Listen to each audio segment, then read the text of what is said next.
મહાકુંભનો આજે 29મો દિવસ છે ત્યારે રાષ્ટ્રપતિ દ્રૌપદી મુર્મુ મહાકુંભ પહોંચ્યા હતા, જો તેમણે આજે સંગમમાં આસ્થાની પવિત્ર ડૂબકી લગાવી હતી. આ દરમિયાન મુખ્યમંત્રી યોગી આદિત્યનાથ તેમની સાથે હાજર હતા. આ દરમિયાન તેમણે સંગમ ખાતે હોડીની સફર કરી અને પક્ષીઓને ચણ આપ્યું હતું. માતા ગંગા, યમુના અને અદૃશ્ય સરસ્વતીના સંગમમાં રાષ્ટ્રપતિ દ્રૌપદી મુર્મુએ આસ્થાની પવિત્ર ડૂબકી લગાવીને સનાતન આસ્થાને મજબૂત પાયો આપ્યો.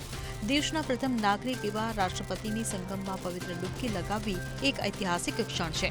તેમની હાજરી મહાકુંભના ધાર્મિક, સાંસ્કૃતિક અને આધ્યાત્મિક મહત્વને નવી ઊંચાઈ આપી રહી છે.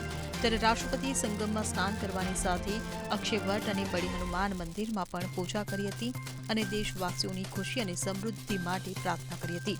રાષ્ટ્રપતિ દ્રૌપદી મુર્મુની મુલાકાતને ધ્યાનમાં રાખીને પ્રયાગરાજમાં કડક સુરક્ષા વ્યવસ્થા કરવામાં આવી છે. આ પહેલા ભારતના પ્રથમ રાષ્ટ્રપતિ ડોક્ટર રાજેન્દ્ર પ્રસાદે પણ મહાકુંભમાં પવિત્ર સ્નાન કર્યું હતું. Bureau report CN24 news.